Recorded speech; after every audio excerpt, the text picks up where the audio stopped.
کاتتان باش بەڕێزان ژینۆ محەممەدم لە کوردستان 24ەوە لە گفتوگویەکی تایبەت لەگەڵتان دەبین ئەم شەو. هێشتا ئەمەوێ ئەو بڵێم بڕیارەکانی دادگای فیدراڵی پرسە گەرمەکەیە و پرسی ڕۆژەفە.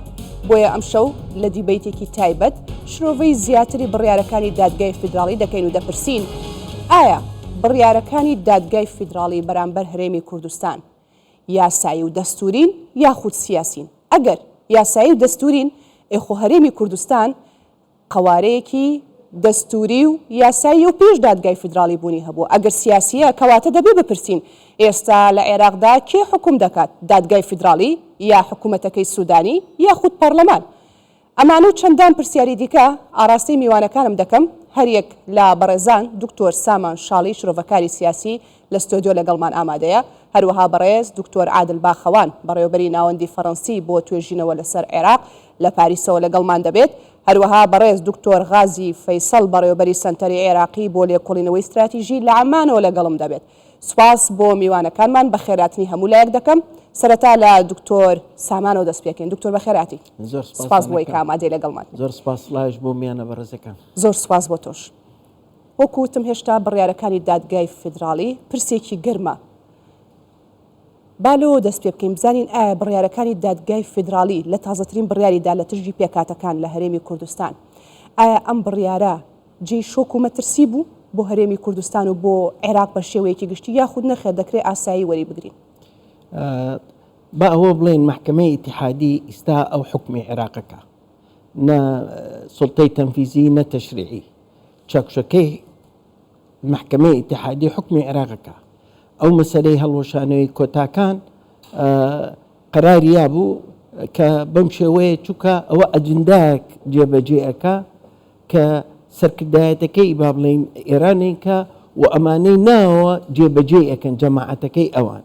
محکمەی ئیتیحادی بۆ بە سوڵتەیەکی تەشریعی ئەو بۆی نییە یاسایەکی تازە بۆ هەرێمی کوردستان دابنیە کە ئەژڵێ یاسایی نییە ناڵێ بۆ یاسایی نییە لەسەر چ مادەیەکی دەستوری ئەم بڕیارانەی پەرلەمانی کوردستان بۆ هەڵبژاردن بۆ یاسایی نییە. یعنی قەیناکە تۆ شتێکە مخالەفەیەکەکەی ئەڵەم بە پێی مادەی ئەوە مەسەڵەن تۆ لەسەر جادە سەریع ڕۆشتی مخالەفە و کردووە جزایرێت، بەڵام ئەمە یاسای بۆ داناوی، یعنی بۆ بە سوڵتەی تەشریعیش نۆکو هەر ئەوەی کە تەفسیری یاسا بکە بەڵکو بۆ بە سوڵتەیەکی تەشریعیش. ئەمە خۆی لە خۆیان خەتەرێکی زرەگرێتەوە بە شەرعێتی دەستوریش. یعنی ئەمە وای لێ کردۆ دەستورەکەش بە هەوای خۆی شەرحەکە، یعنی بە پێی دەستور شەرعێتەکانی زۆر لاوە. واتە دادگای فیدراڵی ئێستا شوێنی پەرلەمان و حکوومەتی گرتووەتەوانێ بەو ڕەهایە مامەڵاکە لە عێراقدا؟ بڵێ چکە بابێنە سەر کۆتاکان. کۆتا لە عێراقا نۆ کۆتا هەیە، پێنجی بۆ مەسیحیە، یەکێ بۆ شەبەکە بۆ یەزیدیە بۆ سائیبەکانە بۆ فەیلیەکانە، پێنجی بۆ مەسیحی داناوە. بۆ کۆتا لە کوردستان نەبێ. مەسەلەن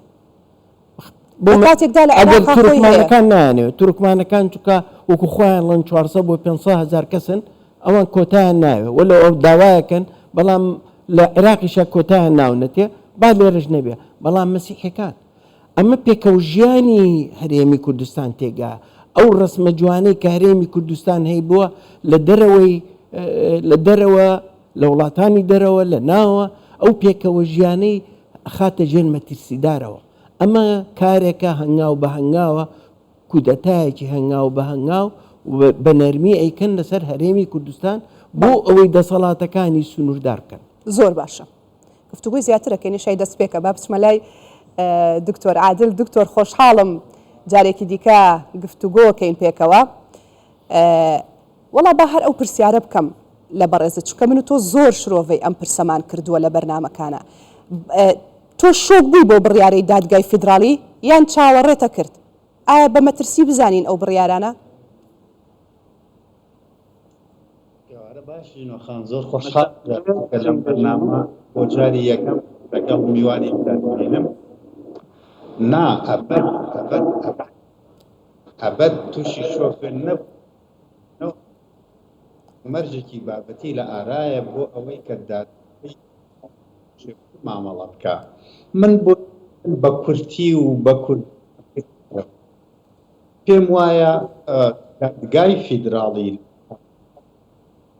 پەیوەندی بە سروشتی پەیوەندی هێزەوە هەیە، ئەبەت بە دەستگایەکی سەربەخۆی دکتۆر عادل پێم خۆشە بە وازەحی لە بەڕێزت تێبگەین کێشەیەک لە دەنگەکە تا هەیە هەتا هاوکارانم بۆمان چاگەکەن یاخود خۆت هەوڵێک بدەیت دەنگەکە چاک بکەیت بە باشی بگاتە لای ئێمە چکە مەبەستمانە گوێمان لە شرۆڤەکانی تۆ بێ. من لەگەڵ دکتۆر سامان بەردەوامە بم تا کێشەی دەنگمان بۆ چارەسەرەکەن. دکتۆر سامان، ئێمە چاوەڕێی بڕیارێکی دیکەی هاوشێوە بکەین لە دادگای فیدراڵی لە عێراق؟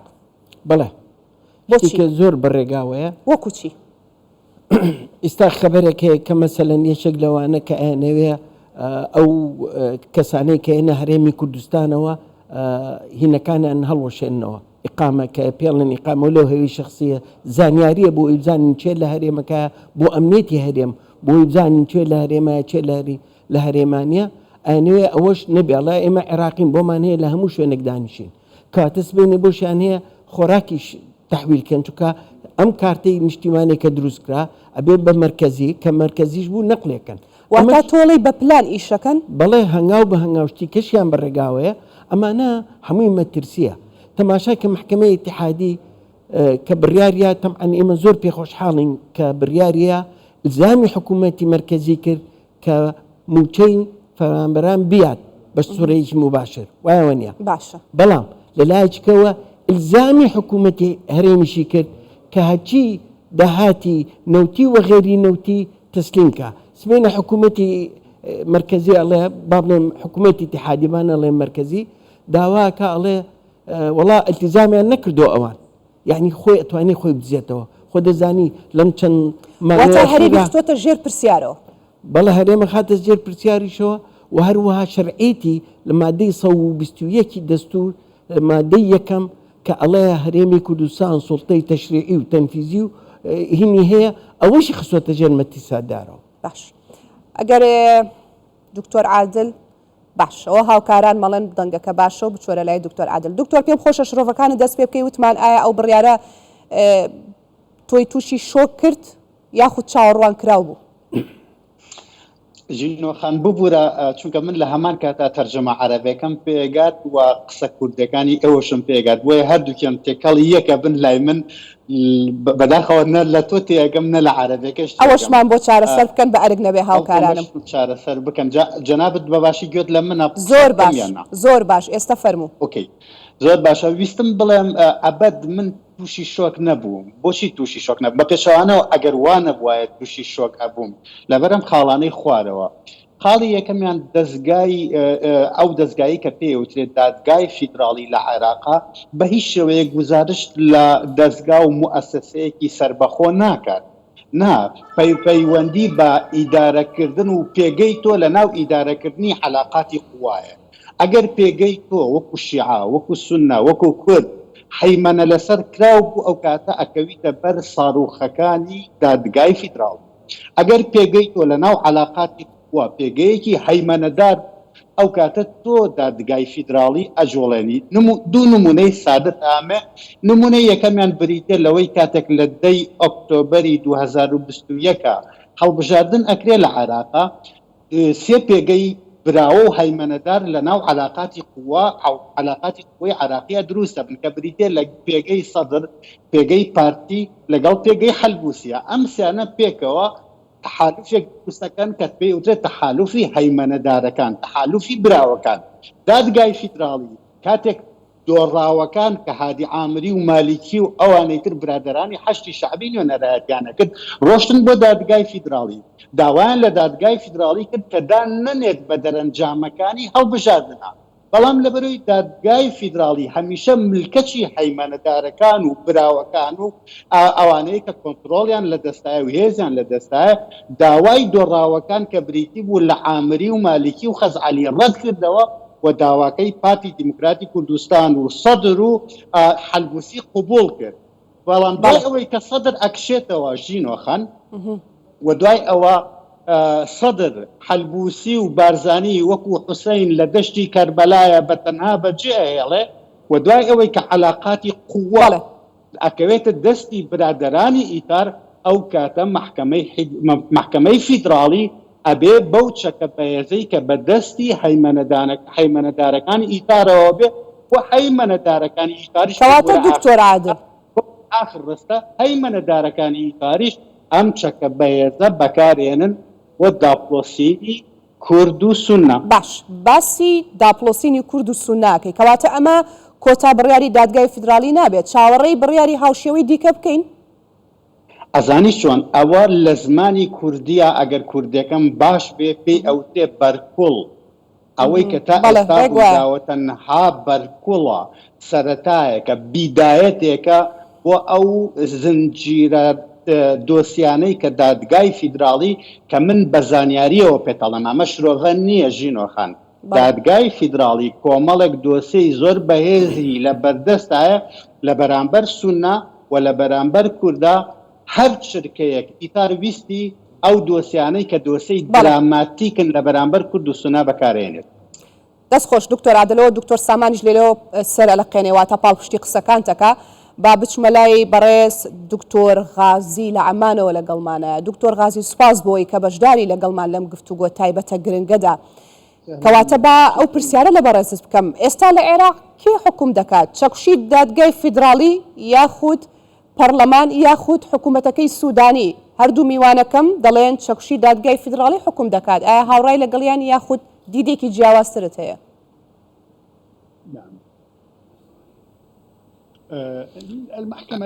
دادگای فیدراڵی ڕۆڵێکی دیاریکراوی هەیە بە گوێرەی دەستور و تەنیاک ئەرکی ئەو شرۆڤەکردن و تەفسیرکردنی یاساکانە هەروەها پەیوەندی دەسەڵاتەکەی بە بەو بڕیارانەوە بەو یاسانەوە هەیە کە لە پەرلەمانەوە دەنگی پێدراوە پەسەند کراوە بەڵام ئەو بڕیارانە کە دەستورین و یەکانگیرن لەگەڵ دەستور کە لەوانەیە هەندێک جار دادگای فیدراڵ بتوانێت ڕوبەڕووی ئەو تەفسیرێک بۆ ئەو بڕیارانە بکات یاخود بۆ ئەو یاسایانە بکات بۆ ئەوەی لەگەڵ دەستور بیگونجێنێت بەڵام هەروەها لەوانەیە دەتوانێت پەسەند بکات ئەو ئەنجامانەی هەڵبژاردن بەڵام یاسای ئیدارەی دەوڵات ئەمڕۆ کە دەبینین لە دادگای فیدراڵ یاسایەکی نوێ دەردەکات بۆ ڕێکخستنی کاری خۆی بە شێوەیەکی جدی بۆ دەستەبەرکردن و جێبەجێکردن و جێبەجێکردنی چەند بڕیارێک ئەمە ڕاست نییە لە ڕاستیدا چەندین جار ئەمە سەرۆک بارزانی باسی ئەو بابەتەی کردەوە هەروەها مەسرور بارزانی سەرۆکی حکوومەتی هەرێمی کوردستان هەروەها بەڕێز نێچیرگەل بارزانی سەرۆکی هەرێمی کوردستان لە پرسە جیاوازەکاندا لە نێوان هەولێر و بەغدا پێویستە یەکانگیر بن لەگەڵ دەستوری عێراقی بەڵام تا ئێستا هەمیشە دەستوری عێراق بەرامبەر بەو بڕیارانە و بەو یاسانە پێشێل کراون. دکتۆر تۆ باست لەوە کرد وتت دادگای فیدراڵی دەسەڵاتێکی دیاریکرا و سنوورداری هەیە بەڵام واقعەکە پێچەوانەیە ئێستا دەبینن کە دادگای فیدراڵی دەسەڵاتێکی ڕەهای هەیە لە عێراقدا و ئەو بڕیار لەسەر هەموو دۆسیەکان دەدات یعنی ئەمە هاوکێشەیە کە چۆن چارەسەر دەکرێت؟ لێرە دید و بۆچوونێک هەیە کە یەکێک لە مامۆستایانی ئەکادمی پێشنیازی کردووە و ئاماژەی بە لێژنەی دەستوری کردووە ئەویش ئەوەیە کە سەرۆک کۆمار بەوەی کە کەسی یەکەمە لە وڵات و پارێزەری یاسایە و پارێزەری جێبەجێکردنی دەستوریە ئێستا سەرۆک کۆمار هەندێک کێشە لە سەرۆک کۆماردا هەیە لە جێبەجێکردنی دەستور و هەروەها ئەو بڕیارانەی کە دەدرێن لەگەڵ مادە دەستوریەکان یەک ناگرێتەوە دواتریش پێویستە سەرۆک کۆمار دەسوەردان لەو بارەدا بکاتن لەو دۆخەدا بکات بۆ ئەوەی بە پرسیارەتی خۆی جێبەجێ بکات لە پارێزگاریکردن لە یاسا و دەستور ئەمە وەکو یەکەم خاڵ پێویستە پارێزگاری لە عێراق و جێبەجێکردنی دەستور بە شێوەیەکی تەندروست بکات بەڵام تا ئێستا سەرۆک کۆمار دەسەڵاتەکانی خۆی بەکار نەهێناوە یاخود ئەو بەرپرسیارەتەی جێبەجێ نەکردووە لەبارەی ئەو بڕیارانەی کە بەرشێوەیەکی نەدەستوری لە عێراق دەردەکرێن. هەرێمی کوردستان هەمووان دەزانن کە پێش دادگای فیدراڵی هەبووە قەوارەیەکی دەستوری و یاساییە لە نۆتویەکەوە دامەزراوە هەیە. کەواتە پرسیارەکە ئەوەیە ئایا دادگای فیدراڵی دەتوانێت کێشەی یاسایی و دەستوری بۆ هەرێمی کوردستان دروست بکات؟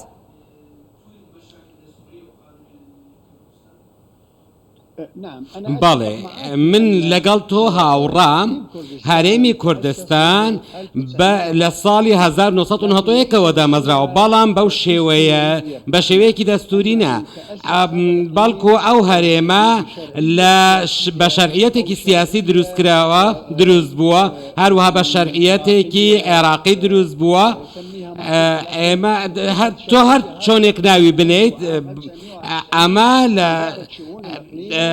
بۆ ئیدارەدانی کاروبارەکانی هەرێمی کوردستان دامەزراوە هەرێمێکی شەرعیە و ئەو کات هیچ دەستورێک لە ئارادا نەبوو بەڵام دەستوری لە ساڵی 2005 کە دەرکراوە لەناو ئەو دەستورە دادان بە هەرێمی کوردستان و گەلی کوردستان و مافەکانی گەلی کوردستان و ئابووری کوردستان و دەسەڵاتە جێبەجێکاری و دەسەڵاتی یاسادانانی هەرێمی کوردستان دانی پێدانراوە کەواتە ئەم دەستورە شەرعیەتێکی زیاتری بە هەرێمی کوردستان و ڕوونتری بە هەرێمی کوردستان داوە کە پێشتر باو بوو لە ساڵی 1990ەوە تا ساڵی 2005 بەرپرسیارەتەکەی ئەو کات سنووردار بووم بەڵام لە ساڵی 2005 هێشتا بەرپرسیارەتەکەی زیاتر بوونە. دەستخۆش دکتۆر سامان لە 1990 هەرێمی کوردستان هاتۆتە بوون قەوارەیەکی هەیە لە 2005 دەستور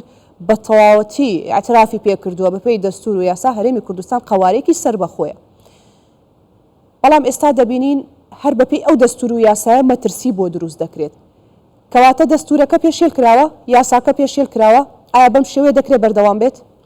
دەستور ئیمڕۆ کارێرێ وەکو سیلاح دوولحەدەینە ئەو مادانە بەکارێنن کە دژی تۆیە ئەو مادانەی کە لە مەسلحەتی تۆ بێ جێبەجێ ناکەن هیچێک لەوانە مەچەند مادەی 140 قەرەبووی ئەو کەسانەی کە تووشی کیمیای و زیندان و ئەوانە بوو بێت مافی پێشمەرگە هەزار مافیکەمان هەیە ئەوانە هەمووی وەلا کراوە ئەوان ئەو مادانە هەڵەبژێرن کە دژی تۆیە ئەو قەوارەی هەرێم لە دەستورە هەموو واجباتی حقوقی ئەوەی چی لەسەرە چی لەسەر نییە هەمووی ڕوون کراوەتەوە بەڵام ئیمڕۆ کەس بە یاسا ناڕۆ ئیمڕۆ محکەمەی اتحادی بۆ بە حاکمی مطلقی عێراق يعني مشكلەکە لەوایە يعني بەس وەکو دکتۆر غازی وتی سەلاحیەتی ئەو لەو بەرزتر سەرۆکی کۆمارە سەرۆکی کۆمارەکانیش لە خواعەفوی کە لە مام جەلالەوە بیگرا تاکون ئیمڕۆ کەس ئەو سەلاحیەتی بەکار نێنەوە بۆچی؟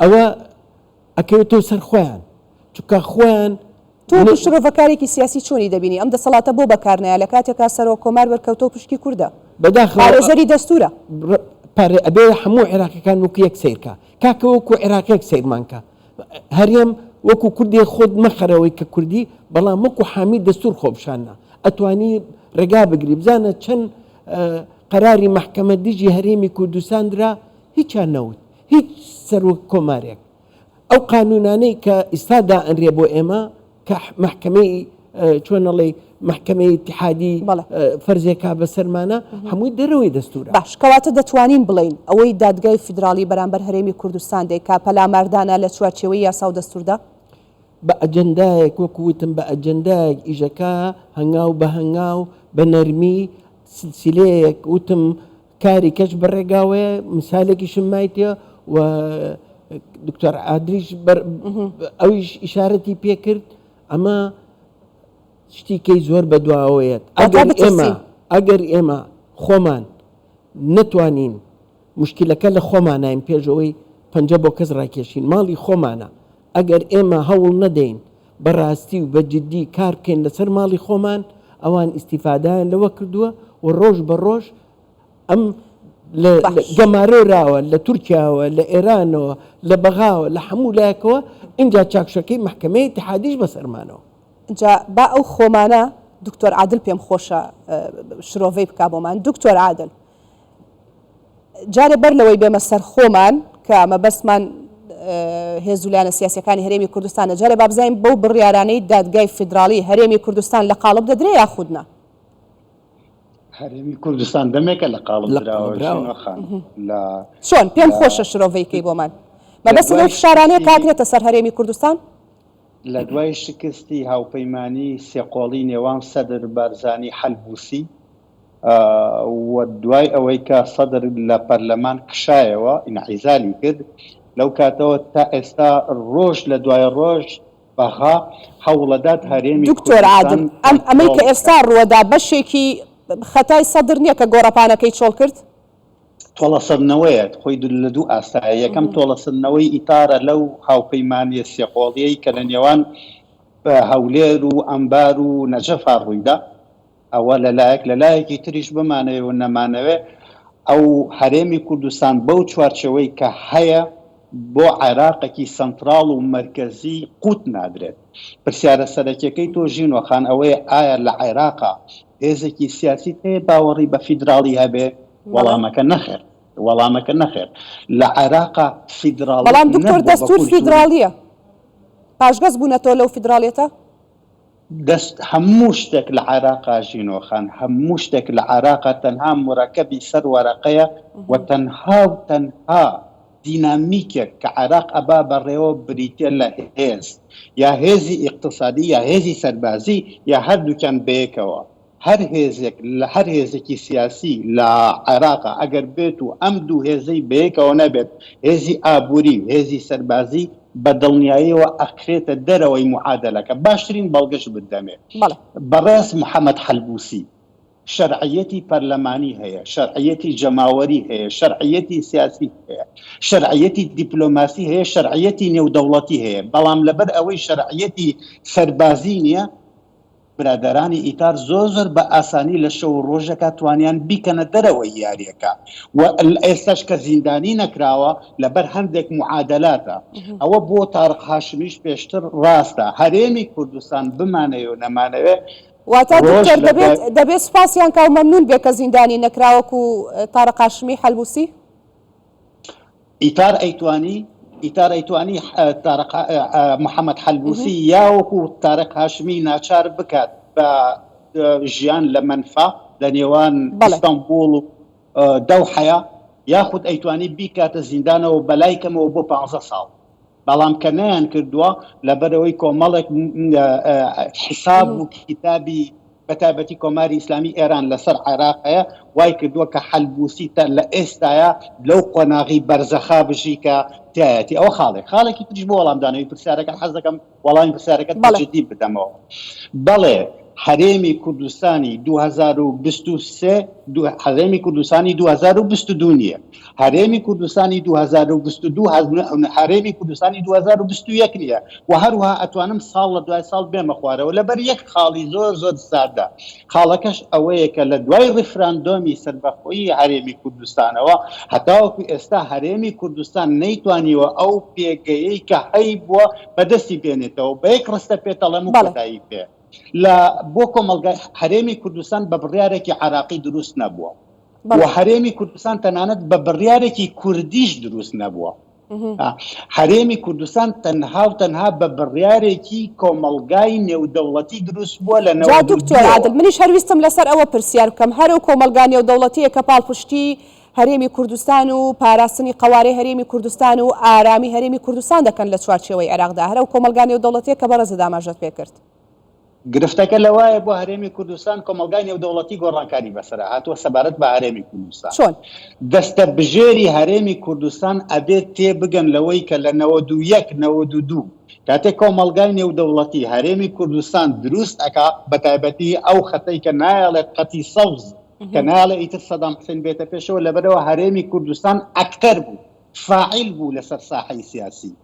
ولا هەروەها لە 2003 کاتێک هەرێمی کوردستان 2003-2005 ئەبێ بە هەرێمێکی دەستوری فیدراڵی بە پشتیوانی کۆمەلگای نێودەوڵەتی واشنگتن بە تایبەتی لەبەرەوە هەرێمی کوردستان ئەکتەر و فاعیل بوو لەسەر ساحەی عراقی لە 2014 کاتێک هەرێمی کوردستان لەلایەن کۆمەلگای نێودەوڵەتیەوە ئەپارێزرێ لە بەرامبەر داعش و لە بەرامبەر هەموو مەترسەکانە لەبەرەوە هەرێمی کوردستان فاعیلەکە لەسەر ساحەی عراقی بەڵام لە 2017ەوە هەرێمی کوردستان بۆرە بژینەوە گەنبا بۆ تەواوکەم هەرێمی کوردستان تەماشاکارە نەک ئەکتەر هەر کاتێک کە تۆ ڕۆڵی تەماشاکارت هەڵبژار ئەو کاتە و لە پەیوەندی کۆمەلگای نێودەوڵەتی لەگەڵ تا سادە و خاکی ئەبێتەوە هەتاوەکو ئاست دەستێ بەردان بەڵام هەر کاتێک کە بووی بە ئەکتەر و بووی بە فاعیل ئەو کاتە کۆمەلگای نێودەوڵەتی بە ناچاری دێ مامەڵەت لەگەڵاکە ئاخرستە و کۆتاییکێنن ئاخرستە ژینۆ خەندا پێ بڵم کۆمەلگای نێودەوڵەتی جەمعیەیەکی خەیری نییە بێت لەبەر خاتری چاوی کاڵی ژینۆخان لە کوردستان ئامادە بێ کۆمەلگای نێودەوڵەتی دکتۆر ئەگەر تۆ نەتوانی بەرژەوەندەکانی کۆمەلگای نێودەوڵەتی بپارێزی بە ئاسانی ماڵاوایی کەواتە کوی قسەکانی بەڕێزت ئەوەیە کە بتەوێ بڵێ ئێستا کۆمەلگای نێودەوڵەتی پێگە و هەرێمی کوردستانی بەلاوە گرنگ نییە؟ هەرێمی کوردستان ئەگەر بێت و خۆی پێگەکەی خۆی لە پێگەی تەماشاکارەوە نەگۆڕێ بۆ پێگەی ئەکتەر لە پێگەی مەفعول بیەوە نەیگۆڕێ بۆ پێگەی فاعیل بە دڵنیاییەوە واتە ئێستا ئێمە بینەرە بەڕێزەکانین دکتۆر عادل لە هەرێمی کوردستان بگورە مەبەستم ئەوە بوو تەماشاکار وتم ئێمە بینەرە بەڕێزەکانین واتە ئێمە تەماشاکارین وەکو هەرێمی کوردستان لە عێراقا ساحەیەکی هەیە یاریەکی زۆر گەورەی تیاکری هەرێمی کوردستان لە پشتەوە تەماشاکە بەڵام دکتۆر عادل یاریکردن هێناوە دکتۆر عادل بۆ خۆت دەزانی کە هەرێمی کوردستان ئەمە کۆمەلگای نێودەوڵەتیش باشکرا دەیڵێت بە نوێنەرایەتی جیهان شەڕی داعشی کرد بەڵام خۆتەزانی شەڕی داعش کۆتایی پێهاتوە لە عێراقا هەتا ئەو کاتێک کە شەڕی داعش بوو یەک با من زانیارێکت بدەمێژینۆخان لەم پاریسەی کە من تایە کەم کۆڵانی پاریس ما بوو وێنەی پێشمەرگەی تێ هەڵنەواسرابێ پۆرترێتی سەرکردەکانی پێشمەرگە لە واشنگتن و لە لەندەن و لە نیویۆرک و لە بەرلین هەڵەواسران وەکو پاڵەوانی جەنگی داعش ئەناسرانن بە کۆمەلگای نێودەوڵەتی و بە کۆمەلگا ئەوروپی و ئەمریکەکان بەڵام ئێستا کە جەنگی داعش کۆتایی پێهاتوە ڕۆڵی تۆ چیە لە عێراقا ئایا تۆتان ئەتوانی ئاڕاستەی ئایا تۆ ئەتوانی ئاڕاستەی ستراتیژێتە گەورەکان بکەی یانا بۆ ئەوەی وەڵامیان پرسیارە بدەیتەوە نابێ ژینۆ گیان تۆ نابێ ئەکتەری پلە 2 پلە 3 و پلە 4 خۆت بنێری بۆ بەغا ئەبێ فاعیلی یەکەم و بڕیار بەدەستی خۆت بنێری بۆ بەغا تۆ ئەبێ بە ناوی شەرعیەتی بەغاوە لەگەڵ دنیا قسە بکەیت تۆ ئەبێ بە ناوی سیادەی عێراق و شەرعیەتی عێراقەوە لەگەڵ کۆمەلگای نێودەوڵەتیا قسە بکەیت تۆ گەورەترین چەکت بەدەستەوەیە تۆ سەر کۆمار هی خۆتە وەزارەتی دەرەوە هی خۆتە جێگیری سەرۆک وەزیران هی خۆتە وەزارەتی داد هی خۆتە 600 پۆستت هەیە لە ناو دەوڵەتی عێراقیە زۆر باشە نتوانیوە ئەم 600 پۆستی خۆت بەکاربێنین بۆ خزمەتی هەرێمەکەی خۆت ئەی دەستی شیعە خۆش بێ ئەی دەستی سونە خۆش بێ پیرۆزباییەکەم کەتوانیوانە گورزی کاریگەر لە هەرێمی کوردستان بێت دەگەڕێم وڵات شرۆڤەی زیاتر و گفتوگوی زیاتر مەبێ لەگەڵ بەڕێستا بەڵام با ئەوە لە دکتۆر غازی بپرسم دکتۆر غازی لە بینی دوو کەوانەدا ئایا حکومڕانانی شیعە بەمەی کە ئێستا دەیکەن بەم عەقڵیەتە و بڕیارەکانی دادگا عێراق بەرەو کوێ دەبن؟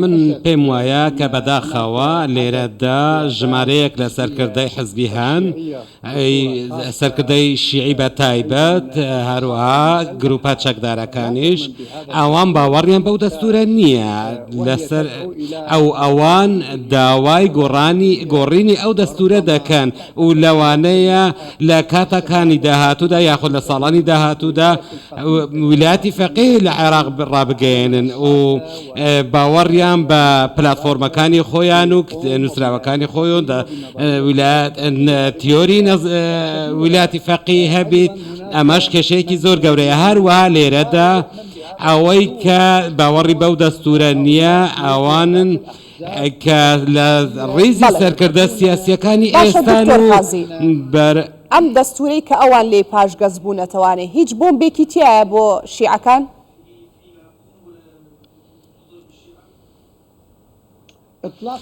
نەخێر بە هیچ شێوەیەک نەخێر شیعە خۆیان ئەو دەستورەیان لە دەڕشنی دەستور بەشدار بووینەوە هەرێمی کوردستان و یەکێتی نیشتیمانی کوردستان و پارتی دیموکراتی کوردستان و لایەنەکانی دیکەی سنە هەموویان تێدا بەشدار بوون بەڵام کێشەکە لەوەدایە کە ئەمڕۆ حزبی داوا بۆ نمونە نایەوێت وڵاتێکی دەستوری هەبێت دەیەوێت وڵاتێکی ئاینی هەبێت دەیەوێت وڵاتێکی هەروەها وڵاتی مەدەنی شتێکە و وڵاتی ئاینی شتێکی تکەیە بەداخەوە ئەوان هەنگا و بەراو عرف دەنێن ئەماش پێشێلکاریەکی زۆر گەورەیە بەرامبەر بە دەستور و یاسا ئەمە لەلایەکی دیکەوە بەڵێ لە دەستوردا هاتووە دادگای فیدرالی بەم شێوەیە دەسەڵاتە ڕەهایە حکوم بکات؟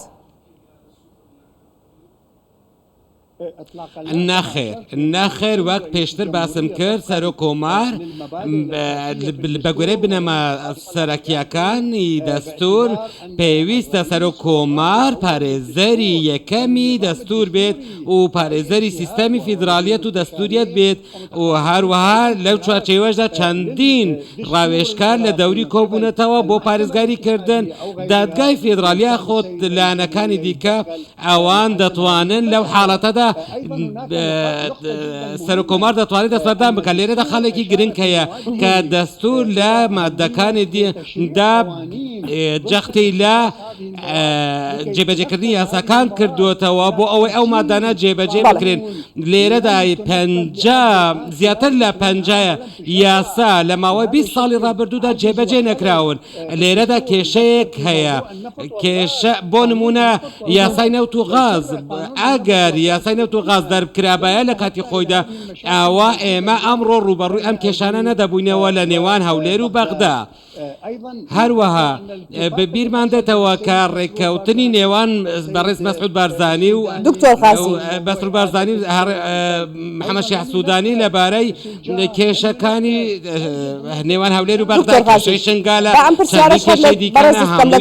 لەگەڵ بۆ ئەم پرسیارش پرسیارەکەم ئەوەیە ئایا لە هیچ دەوڵەتێکی فیدرالیدا خۆر عێراق دەوڵەتی فیدرالی نییە بۆ خۆتان دەزانن لە هیچ دەوڵەتێکی فیدرالیدا بەم شێوەیە مامەڵە لەگەڵ هەرێمەکانی داکراوە؟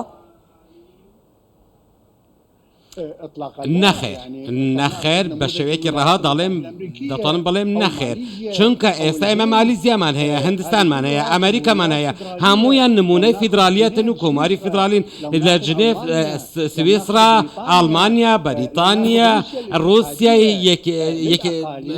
هەروەها چەندین هەرێمانە هەریەکە خاوەن تایبەتمەندی خۆیەتی و بە گوێرەی دەستور هەر هەرێمێک خاوەن ماف و دەسەڵاتەکانی خۆیەتی و هەموو مافە ئابووری و سیاسیەکانیان تێدا دیاری کراوە بەڵام لە عێراق کێشەکە ئەمڕۆ لەوەدایە کە زۆرێک لە حزبەکان بە تایبەت شیعەکان ئەوان باوەڕیان بە فیدرالیەت نییە هەروەها وای لێ هاتووە ئێستا هێرشی سەر فیدرالیەت دەکەن ئەوانە بە هیچ شێوەیەک ئێمە ناتوانین بەراوردێک لە نێوان هەولێر و لە نێوان فیدرالیەتی عێراق و وڵاتانی وەک مالیزیا و ئەڵمانیا و ئەو وڵاتانە بکەین بەڵام بەداخەوە ئێستا لێ تێگەیشتنێکی هاڵا هەیە لەبارەی فیدرالیەت لە عێراق و هەروەها هەندێک شت دەگێڕدرێتەوە گوایە ڕاستەقینە بەڵام ئەوەی کە دەکرێت شتێکی تکەیە مادەی 140 لە ساڵی 2007ەوە تا ئێستا بۆتە کێشەیەکی هەڵپەسێدراو لە نێوان هەرێمی کوردستان و عێراق ئەمە کارەساتێکی سیاسی گەورەیە کە لە عێراق ڕوودەدات کاتم هەیە و دەگەڕێم وڵات پامەکەت گەشت دەستخۆش دکتۆر سامان ئەو پرسیارم لە دکتۆر غازی کردوتم هیچ دەوڵەتێکی فیدرالی هەیە کە بەو شێوەیە مامەڵە لەگەڵ هەرێمەکانی بکات بە یەقینەوە وتی نەخێر هیچ دەوڵەتێکی فیدرالی نییە بە پێی یاسا و دەستور بەو شێوەیە مامەڵە لەگەڵ هەرێمەکانی بکات کەواتە ئێمە لەبەردەم مەترسێکی گەورەیان کە خۆشە ئاماژت پێ کرد بەرەو چۆمانەبات بەداخەوە ئێمە ئەوەی کە بەسەرمانێ خۆمان بەسەری خۆمانیان هێنا یعنی هاوڕای لەگەڵ قسەکانی دکتۆر عادلە بەڵێ شکارتەکان چێ کردوێتی زۆری بچۆرە سەیری بکە پەرلەمانمان هەڵوەشانەوە ئەنجومەکانمان هەڵوەسانەوە بەس قانونی نەوت و غاش کارتیان لێکردین ئەتێ بڵی نەدەبوو ئەوە ڕوو بدە بڵێ نەدەبوو ئەوە ڕوو بدە طبعا نابو اگر ريب كوتينا اما قفتو مان هبوا قفتو غوريكي تندروز لبيني ام حزب كرديانا امن روينا اما ختاي خومان اما تندروز نابد لسر ياسا انتخابات بور رنكوتي دو صال برديانو هنان رنكوتن برجون ديك چییە؟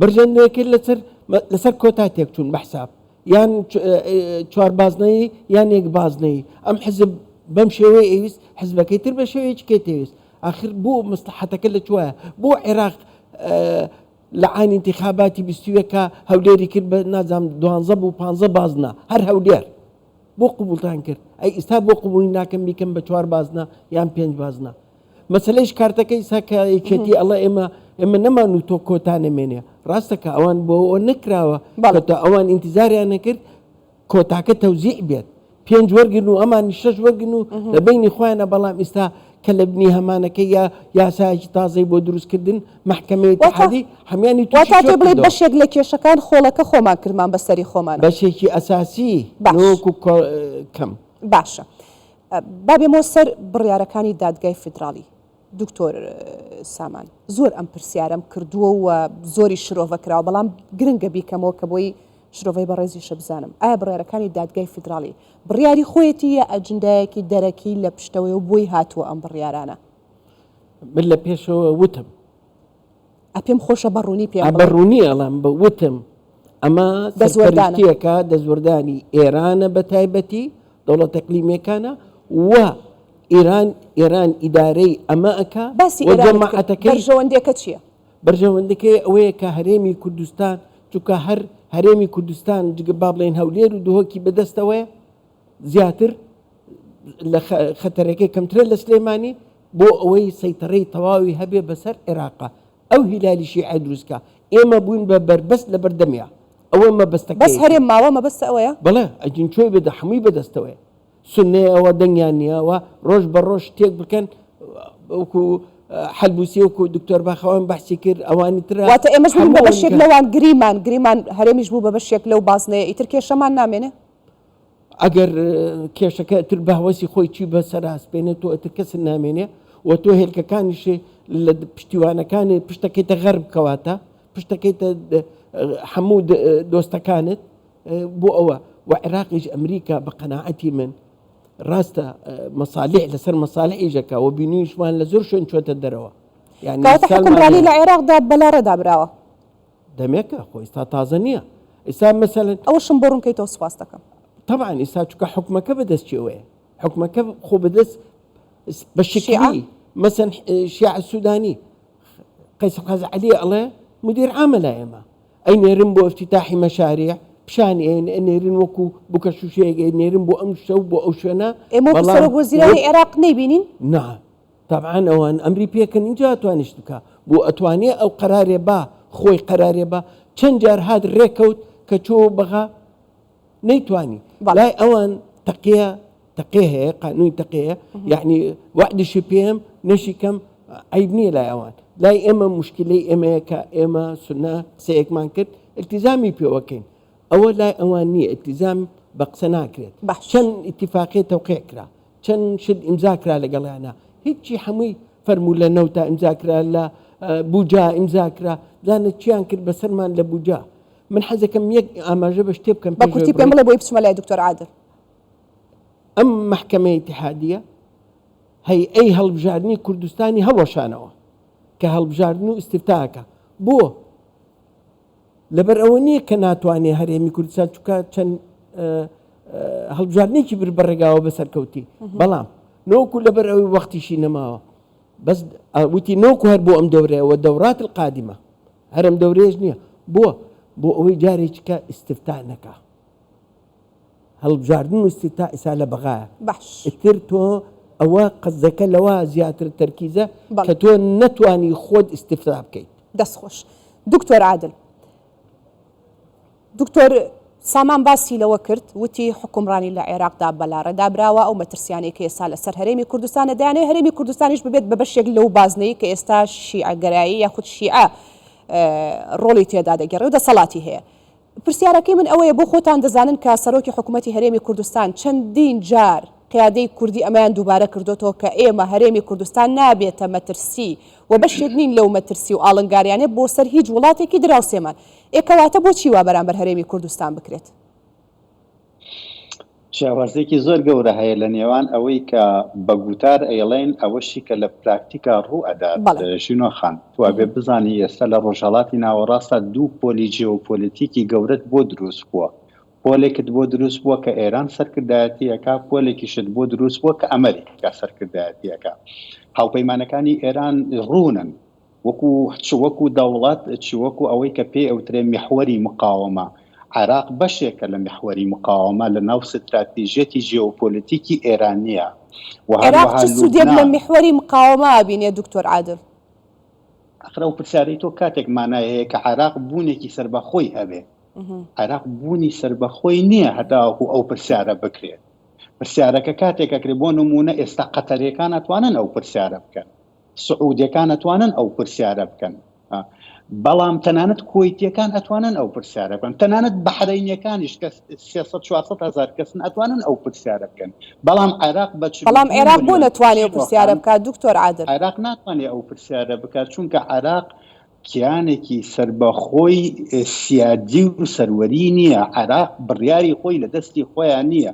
لە 2003ەوە بڕیاری عێراق بڕیارێکە ئەوەی کە بە لە زمانی فەڕەنسیان من لە دوا کتێب مع عێراق قەرن من الئیفلاس ناو کۆژەستیۆن، یعنی کۆژەستیۆن یعنی ئیدارەی مشتەرەک لە نێوان واشنگتن و تارانە. تۆ ناتوانانی سەفیرێک دا بنیت لە عێراق بەبێ واژووی ڕاستەوخۆی واشنگتن تاران. تۆ ناتوانانی سەرکۆمار، سەرۆکی حکوومەت، سەرۆکی پەرلەمان، تۆ ناتوانانی خاوەنی هیچ سترات. تۆ ئەسڵەن ئێستا بۆ نمونە عێراق 133 ملیار دۆلاری هەیە وانە لە خەزانەی عێراقی. بەس ئەو پارە لە دەستی بەڕێز محەممەد شیاع سوودانیان نییە. ئەو پارە لە ناو حسابێکە لە نیویۆرک. ئەگەر ئەمریکا هەر لە حەزەیەکی ویستی قوفڵی ئەدا، هەر لە حەزەیەکی ویستی بەشێکت بۆ ئەنێرێ بۆ ئیدارەی دەوڵەتی خۆت. ئاسمانی عێراق خۆ ئێستا ئاسمانی عێراق لە دەستی سوپای عێراق و لە دەستی مخابەراتی عێراقا نییە، لە دەستی ڕادارەکانی ئەمریکایە. لە یەکێک لەو ویلایەتەکانی ئەمریکاوە ئەو ئاسمانی عێراق ئیدارە ئەکرێت. هەر لە حەزەیەک ویستی عێراق کوێرەکات هیچ نابینێ، هەر لە حەزەیەک ویستی عێراق ڕاویەکاتەوە ئەسمانی خۆی ئەبینێت. ئاستی ببووە ژینۆخان لەسەر ئاستی ئابووری و لەسەر ئاستی ئەمنی ئاسمانی، لەسەر ئاستی ئەمنی سەرزەمین. تۆ پرسیارێکت کرد لە میوانە بەڕێزەکانت وتت ئایا دەوڵەتێک هەیە لە دنیاە بەم شێوەیە مامەڵە لەگەڵ هەرێمەکانی مامەڵە بکە؟ ئەخر ژینۆخان منش پرسیارە لە تۆ بکەم.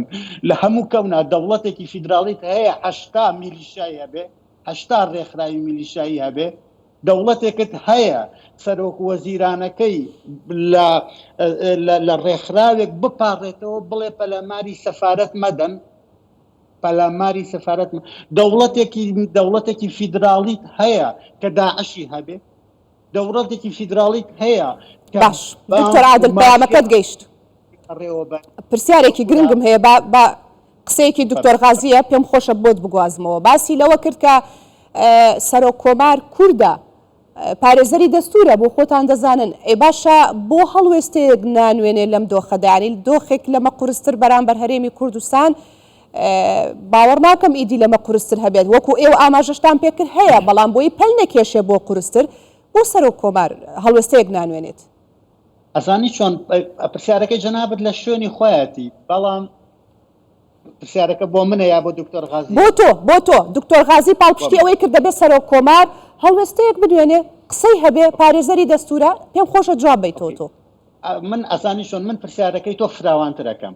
بۆ ئەو 600 پۆستە بە پۆستەکەی سەرۆک کۆمارەوە، بە پۆستەکەی وەزارەتی دەرەوە، بە پۆستی جێگری سەرۆک وەزیرانەوە، بە پۆستی جێگری سەرۆکی پەرلەمانەوە، بە پۆستی وەزارەتی دادەوە، بە پۆستی وەزارەتی نەقڵەوە، بە پۆستی جێگری مخابەراتی گشتی عێراقەوە و بە 600 پۆستەوە. تۆ 600 پۆستت هەیە لە ناو دەوڵەتی عێراقیا. با من زانیاریەک بە تۆ بدەم ژینۆخان. ئەزانی لە 2003 بەڵام دکتۆر عادل من باسی سەرۆک کۆمارەکەم کە باسی مدیر عام ناکەم، سەرۆک کۆمار پارێزەری دەستورە.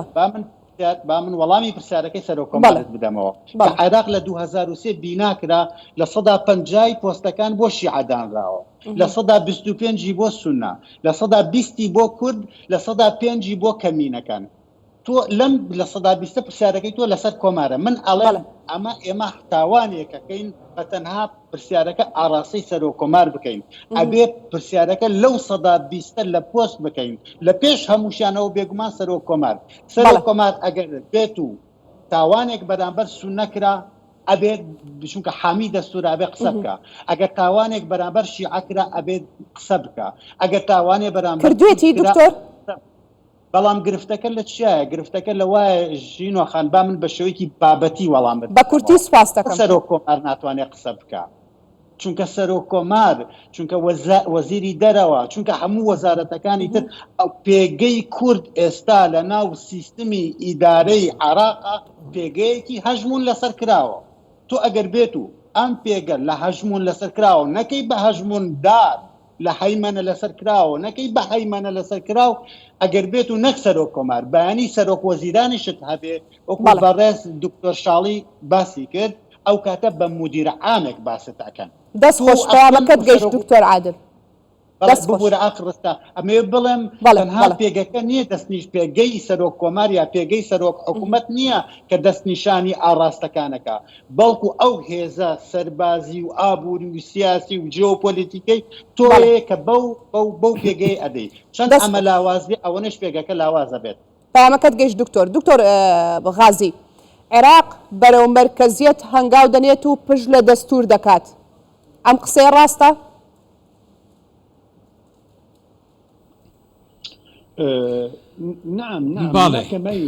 باڵێ مەیلێک هەیە لەلایەن بەشێک لە سەرکردەکانەوە بۆ ئەوەی زیاتر لە بوونەیەکیشدا باسی ئەوەیان کردووە بە تایبەت سەرکردەکانی گروپە میلیشیاکان ئەوان دەڵێن لە چوارچێوەی وەزارەتەکانیشدا کە ئەوان دەیانەوێت دەستور بگۆڕن بە دوای ئەوەی کە دیموکراتەتی پەرلەمان شکستی هێنا هەرچەند خۆیان شکستیان پێهێناوە و دەیانەوێت دەسەڵاتێکی مەرکەزیە بێت عێراق بەرەو مەرکەزیەت هەنگاو بنێت و ئێمە پێویستە بگەڕێنەوە بۆ دەستورەکانی پێشوو واتە سەرک کۆمار هەموو دەسەڵاتەکان لە دەستیدا کۆ بێتەوە و دەسەڵاتەکانی فراوان بێت و هەرێمەکان بوەشێندرێنەوە و من لەو باوەڕادام کە ئەمە هەڵەیەکی ئەوە مەترسێکی زۆر گەورەیە بۆ ئەزمموی هەرێمی کوردستانیش لە داهاتوودا لەوانە بێتە تحەدایەک ڕوبەڕووی ببێتەوە هەروەها نەتەوەکانی سووریا و لە ئێران و لە تورکیا و بۆ هەمویان دەبێتە هەڕەشە